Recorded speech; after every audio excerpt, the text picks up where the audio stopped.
அனைவருக்கும் வணக்கம். உங்கள் பண கஷ்டத்திற்கு நிரந்தர தீர்வு கிடைக்க, அல்ல அல்ல குறையாமல் பணவரவு ஏற்பட்டு கொண்டே இருக்க, தீபாவளி அன்று அக்ஷய பாத்திரம் தயார் செய்து வழிபடும் முறையை பற்றி தான் இந்த பதிவில் நாம் பார்க்க போகிறோம். அன்றைய நாள் புதுசாக ஒரு மண் குடுவையையும் குடுவையை மூட ஒரு மண் தட்டும் வாங்கிக்கோங்க. குடுவையில் முழுமையாக மஞ்சள் தடவி குங்குமத்தில் பன்னீர் கலந்து ஸ்ரீம் என்ற மந்திரம் எழுதி வைக்கணும்.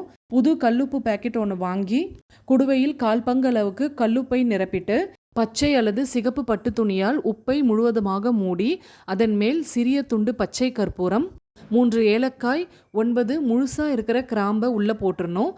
அடுத்து இதில் பணம் வைக்கணும். உங்களால் எவ்வளோ முடியுமோ அதை வைங்க. நோட்டாகவும் வைக்கலாம், சில்லறைகளாகவும் வைக்கலாம். திறந்து வைக்கக்கூடாது, மேலே மூடி போட்டு மூடி தான் வைக்கணும். மூடியிலையும் நல்லா மஞ்சள் தடவிட்டு குங்குமத்தில் ஸ்ரீ என்ற மந்திரம் எழுதி 4 புறமும் குங்குமம் போட்டு வச்சுருங்க. இதுதான் அக்ஷய பாத்திரம் தயார் செய்யும் முறை. இந்த அக்ஷய பாத்திரத்தை உங்கள் பூஜை அறையில் வடமேற்கு பகுதியில் வச்சுருங்க. தினமும் ஊதுபத்தி மட்டும் காட்டினா போதும். இந்த பானை அங்கேயே இருக்கட்டும்.